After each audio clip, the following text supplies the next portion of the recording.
I want to go across to Tobago now, where we have on standby Dr. Crystal Benjamin, marriage and family therapist. Good morning, Dr. Benjamin. Hi, good morning, Lisa, and good morning to all our viewers. Compliments of the season. Thank you, and same to you and yours. Yes, for a while now, I've wanted to do this segment. We've been celebrating here on Now for the past week or so, and we'll continue to do that until January 6th. But at the same time, we have to be cognizant of persons for whom this time of the year is not that much of a celebration.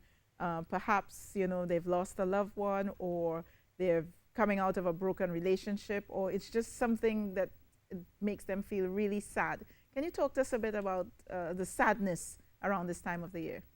Yeah, we actually see an increase in depression and depression symptoms around this time. Actually, I've even in my own practice received an increase in calls. So this time could definitely be a difficult time for some people. And it can be because they've lost a family member. It could be because, they've experienced a breakup. But we also see where the expectations of the holidays can be very difficult for some people. Mm-hmm. So you're expected to buy new stuff, spend a lot of money, you know, go to events, host people. And for some people, that could be very difficult, all the Mm-hmm. expectations and all the things that they're expected to do around this time. Yeah. So, what about some coping strategies then? You said you got a lot more calls. I know Yeah, that some people say that there's an increase in suicide around this time as well. How do you right, help right. people to cope? What are some coping strategies? Would you give some tips for us?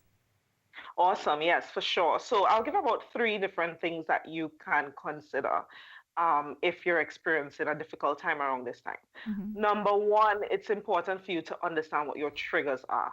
So for some people, scrolling through social media and seeing all these people having fun with family and, seem like their life is so perfect, then that could be a trigger for some people because they start comparing and they feel like, well, my Christmas isn't that great.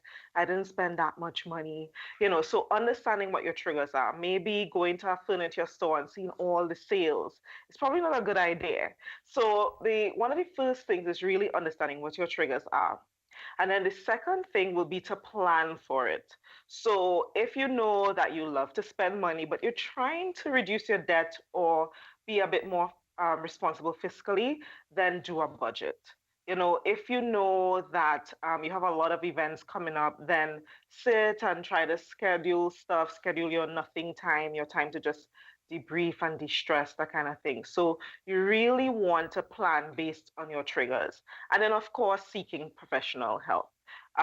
Sometimes we think that we need to do everything on our own, and that if we seek help, it means that we're crazy or something is wrong with us. But Mm-hmm. what it really shows is that we're committed to personal development, and seeking a professional help is just really being able to get the tools and the techniques needed to get you to the next level. Yeah. So And definitely knowing your triggers, planning, and seeking professional help could be helpful. what about family and friends? Sometimes you may have a family member who is going through all of this, and the family is all caught up in the celebrations, and they just, oh, they're moody. Let's just leave them alone. Now, is there anything that family and friends can look out for and perhaps help their family or their friends through this? Definitely. Mm-hmm. Definitely. You want to be observant. If you notice that this person is spending more time in the room, they're kind of like down, they don't want to do anything, or they become very aggressive. So if you Or ask them sleeping a lot, questions, they're right? kind of like agitated or sleeping a Mm-hmm. lot, or if they're overeating. I mean, we eat a lot during this time, but like emotional eating, you just kind of Netflix and chill type thing. Then, so in essence, you really want to observe your family member and friend and pull them aside separately. So don't in the gathering, don't be like, hey, what happened to you? What's wrong with you? Why are you Yeah. behaving so? That Yeah. kind of thing. Yeah. Being very compassionate and Mm-hmm. just saying, I noticed that you're sleeping a lot more than usual. Is it that you're tired? Is there anything I could support you with at this time? So really being curious Yeah. and asking questions versus making assumptions and just kind of belittling people. Yeah. And then just showing that empathy for that person. Exactly, Yes. exactly. And Mm-hmm. understand that triggers, we may see people triggered and we may be like, well, why you shouldn't be triggered for that? No, we need to understand that everyone is different. Yeah. And even that strong friend that you think has everything all together, you should check in with that person as well. Yeah. Well, Dr. Benjamin, Dr. Crystal Benjamin, marriage and family therapist, thank you so much for joining us. Enjoy your weekend and your Old Year's or your New Year's Eve, whichever one you call it, across there in beautiful Tobago. Yeah. Oh, I'd love to be Yes, there right thank now. you. But before you Yes, go, you can Doc, come. Doc, just a little thing. Uh-huh. Netflix and chill. It's not about Netflix and overeating, okay? But I can't tell you what it is right now on air. No, I knew I was just kind of playing on words, but yeah, I definitely know it's not. Now we it's have not now that. we have now we have our viewers and our listeners wondering what's going on. But you Google it. I'm not going to tell you.